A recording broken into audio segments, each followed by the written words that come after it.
नमस्कार दोस्तों, स्वागत है आपका अंतिम खोज यूट्यूब चैनल में। क्या ये दुनिया सच में वैसी है जैसी आपको दिखाई देती है? क्या आपके देखने से वास्तविकता बदल जाती है या फिर आपकी वास्तविकता आप खुद बनाते हो? क्या भविष्यकाल की घटनाएं भूतकाल की घटनाओं को निर्धारित कर सकती है या फिर समय सिर्फ एक भ्रम है?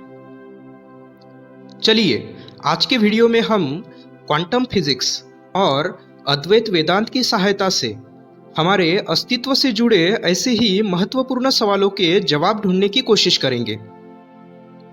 क्वांटम फिजिक्स फिजिक्स की वह ब्रांच है जो एटॉमिक और सब एटॉमिक लेवल पर, अर्थात परमाणु और उपपरमाणु स्तर पर पार्टिकल्स यानी कणों के व्यवहार का अध्ययन करती है। क्वांटम फिजिक्स के सिद्धांत और अनेकों प्रयोग वास्तविकता को लेकर जो हमारी पारंपरिक धारणाएं हैं उनको चुनौती देते हैं। क्वांटम फिजिक्स ने वास्तविकता के एक नए आयाम को खोला है जिससे दुनिया को देखने का हमारा नजरिया पूरी तरह बदल गया है। चलिए, सबसे पहले हम बात करेंगे क्वांटम फिजिक्स के सबसे पॉपुलर एक्सपेरिमेंट यानी डबल स्लिट एक्सपेरिमेंट के बारे में। Double slit experiment quantum physics में एक क्लासिक एग्जाम्पल है जो इलेक्ट्रॉन्स जैसे सूक्ष्म कणों का निरीक्षण करने पर उनमें होने वाले विचित्र व्यवहार को दिखाता है।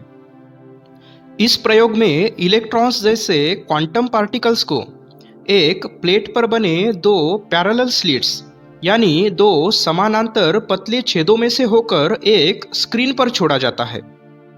जब उन पार्टिकल्स का निरीक्षण नहीं किया जा रहा होता है तब वे स्क्रीन पर ब्राइट और डार्क बैंड्स का एक इंटरफेरेंस पैटर्न बनाते हैं। इसका मतलब है कि वे वेव की तरह बिहेव करते हैं।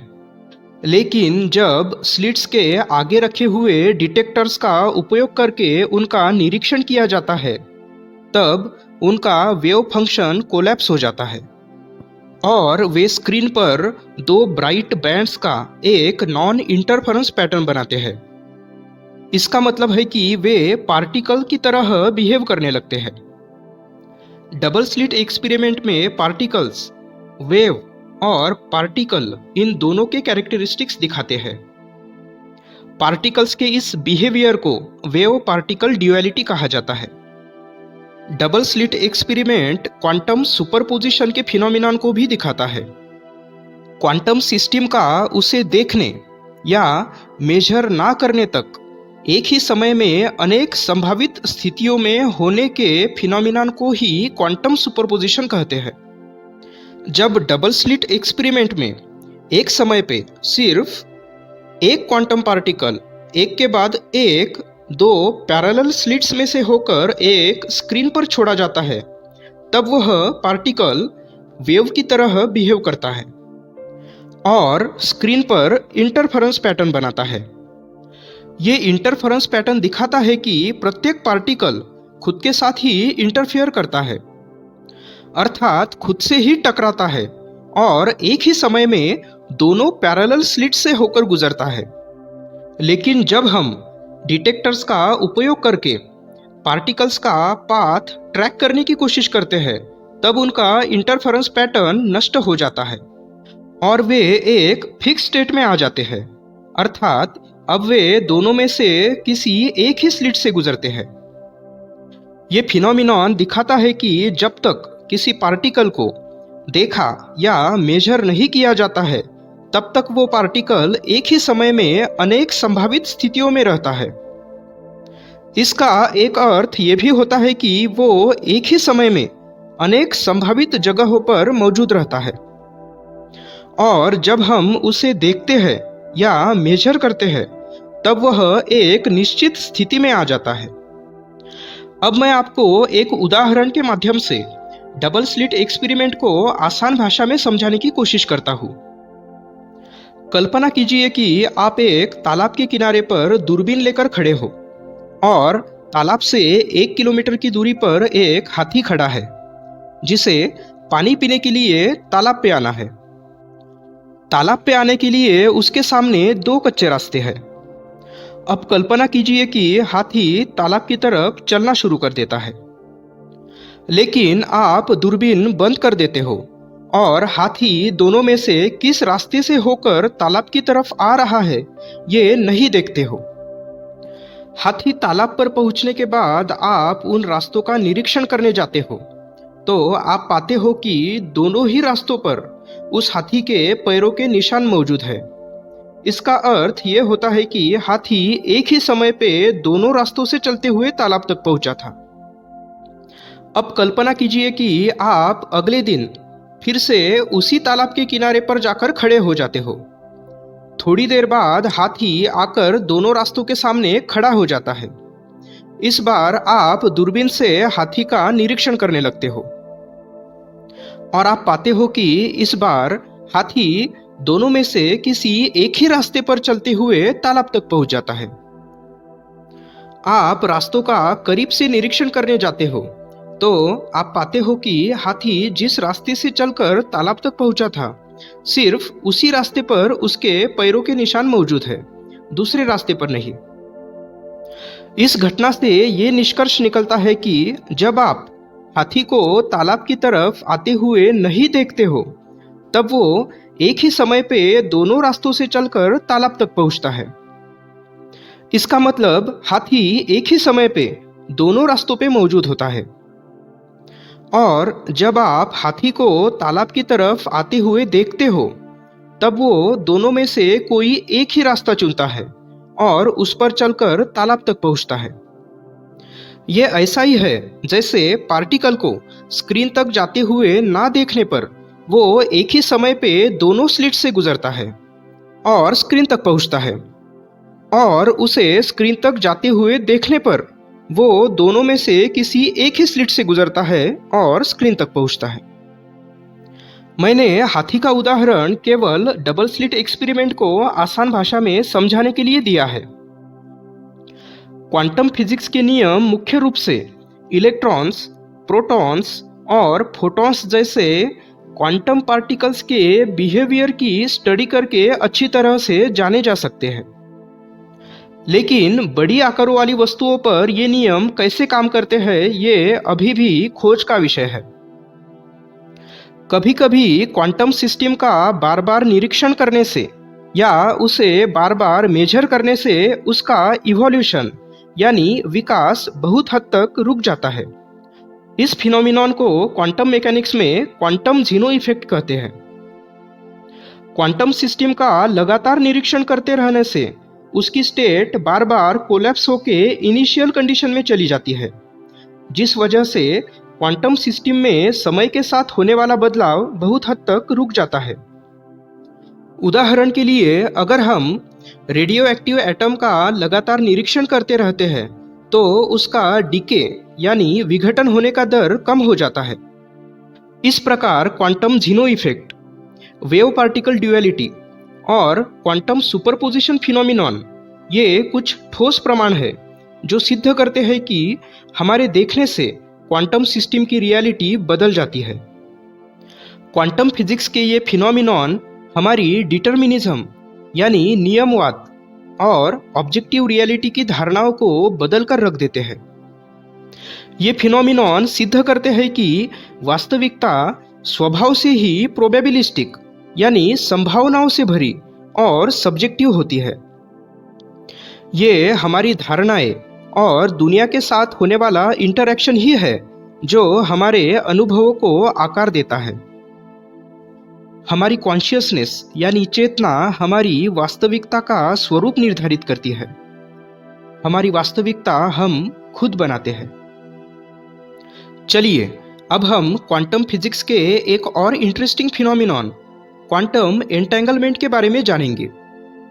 ये फिनोमिनॉन स्पेस का एक अलग और गहरा पहलू हमारे सामने रखता है। क्वांटम एंटेंगलमेंट एक ऐसा फिनोमिनॉन है जिसमें दो या दो से ज़्यादा पार्टिकल्स की प्रॉपर्टीज एक दूसरे से इस तरह से जुड़ जाती है कि एक पार्टिकल की स्टेट दूसरे पार्टिकल की स्टेट को तत्काल प्रभावित करती है, चाहे उनमें कितना भी अंतर हो। उदाहरण के रूप में अगर नॉन लीनियर ऑप्टिकल क्रिस्टल से फोटॉन इमिट किया जाता है तो वो अपोजिट पोलराइजेशन वाले दो फोटॉन्स में स्प्लिट हो जाता है। प्रत्येक फोटॉन की पोलराइजेशन तब तक निर्धारित नहीं होती जब तक उसे मेजर नहीं किया जाता। अब अगर इन दो फोटॉन्स के बीच में लंबी दूरी बनाई जाती है और एक फोटॉन की पोलराइजेशन मेजर की जाती है तो दूसरे फोटॉन की पोलराइजेशन उसी वक्त उससे कोरिलेट हो जाती है।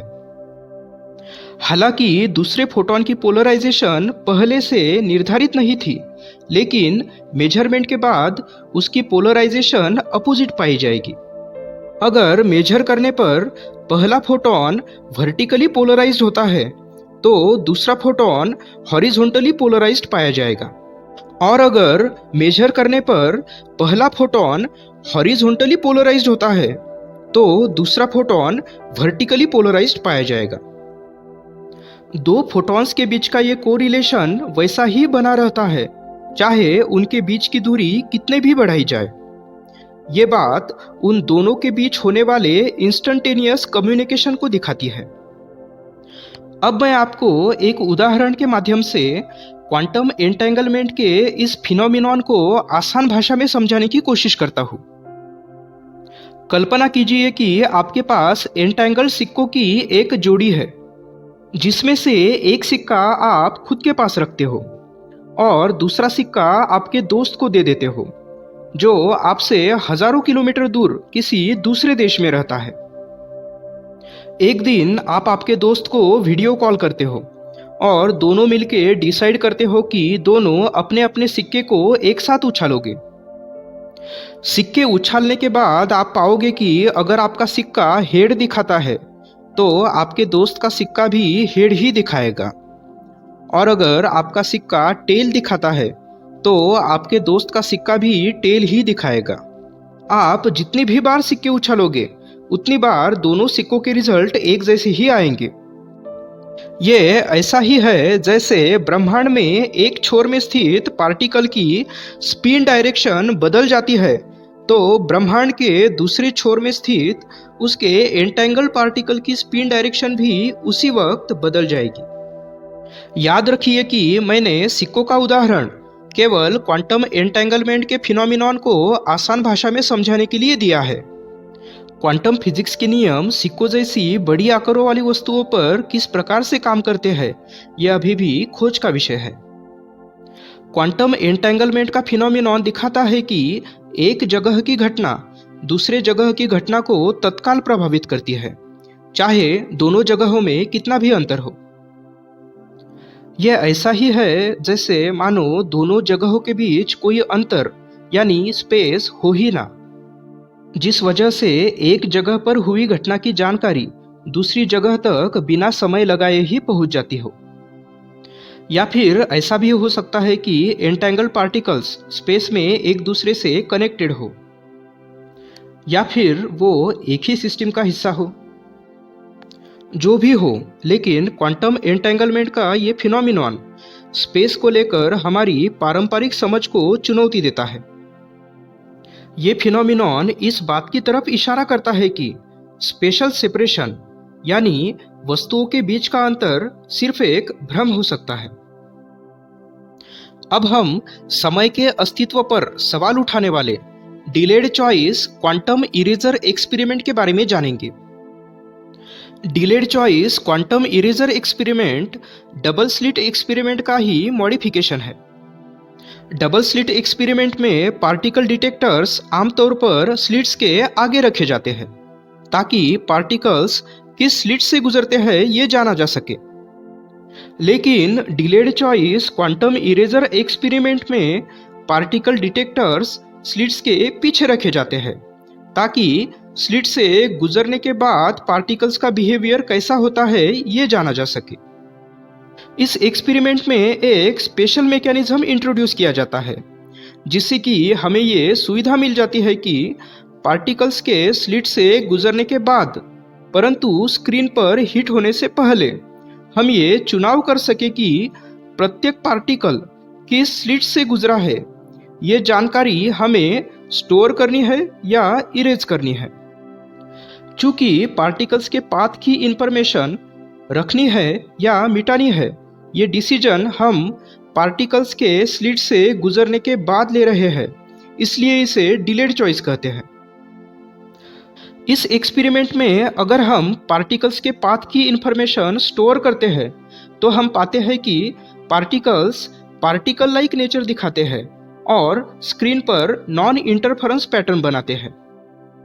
लेकिन अगर हम प्रत्येक पार्टिकल किस स्लिट से गुजरा है ये इंफॉर्मेशन पार्टिकल्स के स्लिट से गुजरने के बाद परंतु स्क्रीन पर हिट होने से पहले मिटा देते हैं, तब हम पाते हैं कि थोड़ी देर के लिए पार्टिकल्स के पाथ की इंफॉर्मेशन अवेलेबल होने के बावजूद वे वेव लाइक नेचर दिखाते हैं और स्क्रीन पर इंटरफेरेंस पैटर्न बनाते हैं। Delayed choice quantum eraser experiment दिखाता है कि पार्टिकल्स के पाथ की इंफॉर्मेशन स्टोर करनी है या इरेज करनी है, इस बात को लेकर हमारा चुनाव स्लिट से पहले से ही गुजर चुके पार्टिकल्स का बिहेवियर कैसा होगा ये निर्धारित करता है। ये प्रयोग दिखाता है कि पार्टिकल्स के पाथ की इंफॉर्मेशन स्टोर करनी है या इरेज करनी है, इस बात को लेकर हमारा भविष्य काल में लिया गया निर्णय पार्टिकल्स पार्टिकल लाइक नेचर दिखाएंगे या वेव लाइक नेचर दिखाएंगे, इस भूतकाल की घटना को निर्धारित करता है। क्वांटम सिस्टम का भविष्य काल में किए जाने वाले निरीक्षण या मेजरमेंट का उसके भूतकाल के व्यवहार पर पड़ने वाले प्रभाव को रेट्रोकॉजलिटी कहते हैं। अब मैं आपको थोड़ी देर पहले दिए गए हाथी के उदाहरण के माध्यम से delayed choice quantum eraser experiment को आसान भाषा में समझाने की कोशिश करता हूं। कल्पना कीजिए कि आप फिर से उसी तालाब के किनारे पर खड़े हो। पिछली बार की तरह इस बार भी हाथी तालाब से 1 किलोमीटर की दूरी पर खड़ा है और पानी पीने के लिए तालाब तक पहुंचने के लिए पिछली बार की तरह ही उसके सामने 2 कच्चे रास्ते हैं। लेकिन इस बार आपके पास दूरबीन नहीं है। इस बार दोनों कच्चे रास्तों पर सीसीटीवी लगे हुए हैं। ये सीसीटीवी हाथी के तालाब तक पहुंचने की गतिविधि को रिकॉर्ड करते हैं। लेकिन इस सीसीटीवी फुटेज को आपको देखना है या बिना देखे ही मिटा देना है, इस बात का चुनाव आप हाथी के तालाब पर पहुंचने के बाद ही कर सकते हो। अब कल्पना कीजिए कि हाथी तालाब की तरफ चलना शुरू कर देता है। सीसीटीवी हाथी की तालाब तक पहुंचने तक की सभी गतिविधियां रिकॉर्ड कर लेता है। हाथी तालाब पर पहुंचने के बाद आपको निर्णय लेना है कि आपको ये वीडियो रिकॉर्डिंग देखनी है या बिना देखे ही डिलीट कर देनी है। इस बार आप वीडियो रिकॉर्डिंग बिना देखे ही डिलीट कर देते हो और उसके बाद रास्तों का निरीक्षण करने जाते हो, तो आप पाओगे कि हाथी के पैरों के निशान दोनों रास्तों पर मौजूद है। इसका मतलब हाथी एक ही समय पे दोनों रास्तों से चलकर तालाब तक पहुंचा था। लेकिन आपने तो पहले ही वीडियो रिकॉर्डिंग डिलीट कर दी थी, इसलिए आप हाथी के एक ही समय पे 2 जगहों पर होने की विचित्र घटना को देख नहीं पाए। इसलिए आप इस प्रयोग को दोबारा करते हैं। हाथी दोबारा तालाब की तरफ चलना शुरू कर देता है और सीसीटीवी में उसकी तालाब तक पहुंचने की सभी गतिविधियां रिकॉर्ड हो जाती है। हाथी के तालाब पर पहुंचने के बाद आपको फिर से निर्णय लेना है कि आपको वीडियो रिकॉर्डिंग देखनी है या बिना देखे ही डिलीट कर देनी है।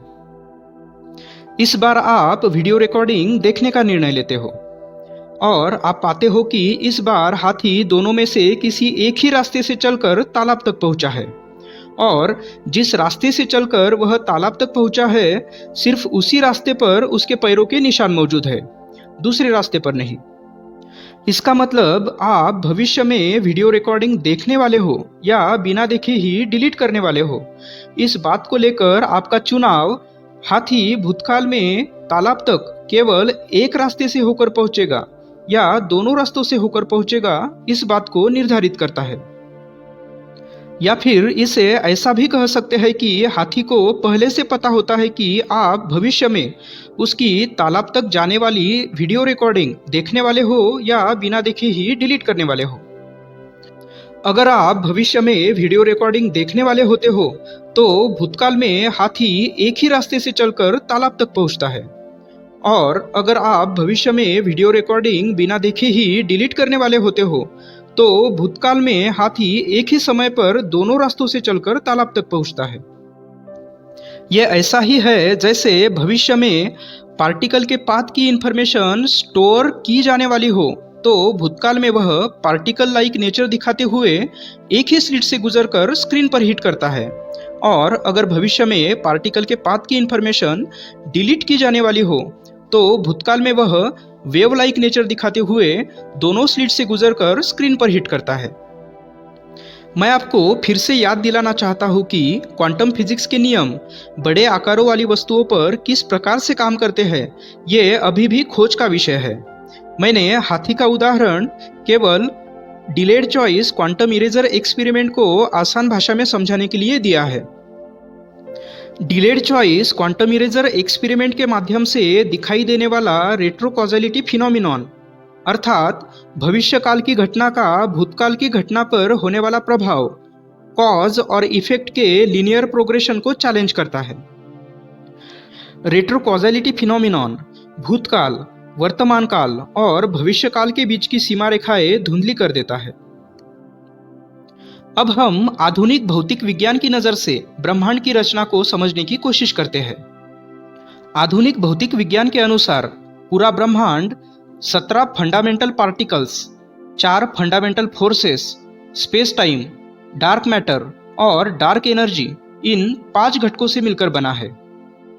अगर हम और गहराई में उतरते हैं और स्ट्रिंग थ्योरी को सच मानते हैं, तो हम पाते हैं कि ये 5 घटक और कुछ नहीं बल्कि टाइनी स्ट्रिंग्स यानी अति सूक्ष्म धागों से मिलकर बने हैं।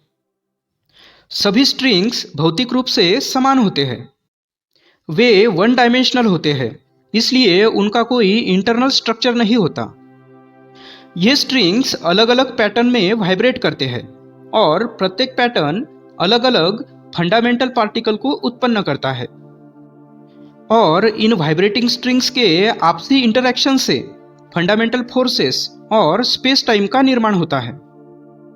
और रही बात डार्क मैटर और डार्क एनर्जी की, तो उनको string theory vibrating strings, hidden dimensions, vacuum energy density और ग्रेविटेशनल लॉज के मॉडिफिकेशंस के माध्यम से समझाने का प्रयास करती है।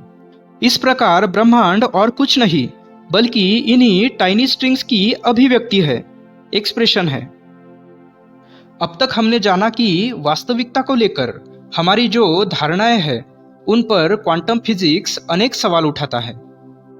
क्वांटम फिजिक्स के अनेक प्रयोगों के माध्यम से ये सिद्ध होता है कि दुनिया वैसी बिल्कुल नहीं है जैसी हमें दिखाई देती है। अब हम क्वांटम फिजिक्स के द्वारा प्रमाणित तथ्यों को आधार बनाकर अद्वैत वेदांत की नज़र से अंतिम वास्तविकता को समझने की कोशिश करेंगे। अद्वैत वेदांत के अनुसार माया के पास 2 प्रकार की शक्तियां होती है। पहली आवरण शक्ति, जो असली वास्तविकता अर्थात हमारे ब्रह्म स्वरूप को छुपाने का काम करती है, और दूसरी प्रक्षेपण शक्ति, जो मिथ्या जगत का निर्माण करती है।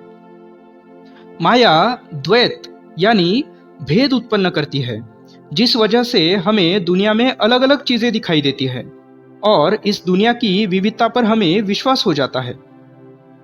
जिस प्रकार क्वांटम पार्टिकल्स का निरीक्षण करने पर उनका वेव फंक्शन कोलैप्स हो जाता है और हमें उनका पार्टिकल नेचर दिखाई देने लगता है, उसी प्रकार माया के प्रभाव से हमारा ब्रह्म स्वरूप लुप्त हो जाता है और हमें मिथ्या जगत दिखाई देने लगता है।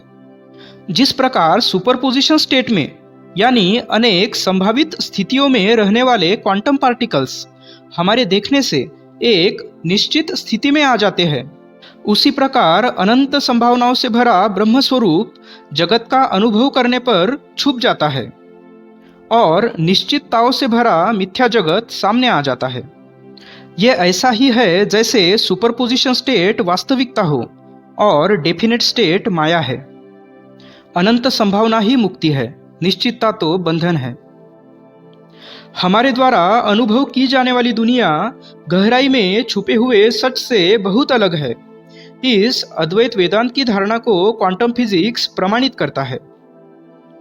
अद्वैत वेदांत टाइम और स्पेस के अस्तित्व को नकारता है।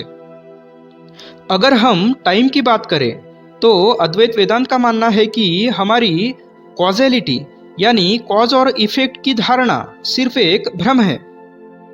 Delayed choice quantum eraser experiment के माध्यम से दिखाई देने वाला रेट्रो कॉजेलिटी फिनोमिनॉन भी कॉज और इफेक्ट के लीनियर प्रोग्रेशन को चैलेंज करता है। अगर हम स्पेस की बात करें तो क्वांटम एंटेंगलमेंट फिनोमिनॉन इस बात की तरफ इशारा करता है कि स्पेशल सेपरेशन यानी वस्तुओं के बीच का अंतर सिर्फ एक भ्रम हो सकता है।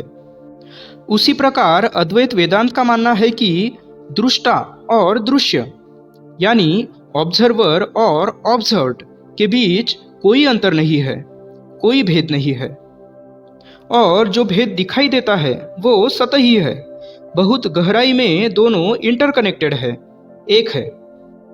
ब्रह्म ही एकमेव दृष्टा यानी अल्टीमेट ऑब्जर्वर है, ब्रह्म ही एकमेव चेतन तत्व है। और जैसा कि हमने पिछले वीडियो में जाना कि हम ब्रह्म से अलग नहीं है, बल्कि हम खुद ब्रह्म है, इसलिए हम ये कह सकते हैं कि हमारी चेतना ही हमारी वास्तविकता को आकार देती है, हमारी चेतना ही हमारे ब्रह्मांड का निर्माण करती है। जिस प्रकार स्ट्रिंग थ्योरी संपूर्ण ब्रह्मांड को अति सूक्ष्म धागों की अभिव्यक्ति मानती है, उसी प्रकार अद्वैत वेदांत इस जगत को ब्रह्म की अभिव्यक्ति मानता है। अद्वैत वेदांत के अनुसार सभी रचनाएं अंतिम वास्तविक तत्व अर्थात ब्रह्म से ही जन्म लेती है।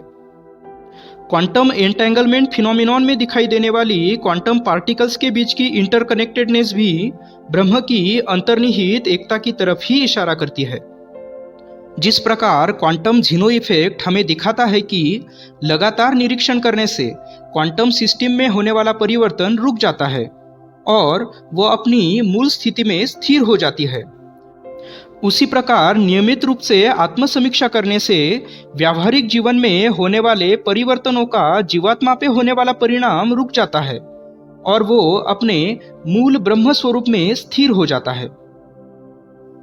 आज हमने जाना कि हमारे पांचभौतिक शरीर और मन के माध्यम से हम जो कुछ भी अनुभव करते हैं वह वास्तविक सत्ता नहीं है। हमारे पंचेंद्रिय और मन हमें एक मिथ्या जगत में उलझा देते हैं जो वास्तविकता से भिन्न है। अंतिम सत्य केवल ब्रह्म है। इस वीडियो में इतना ही, मिलते हैं अगली वीडियो में। धन्यवाद।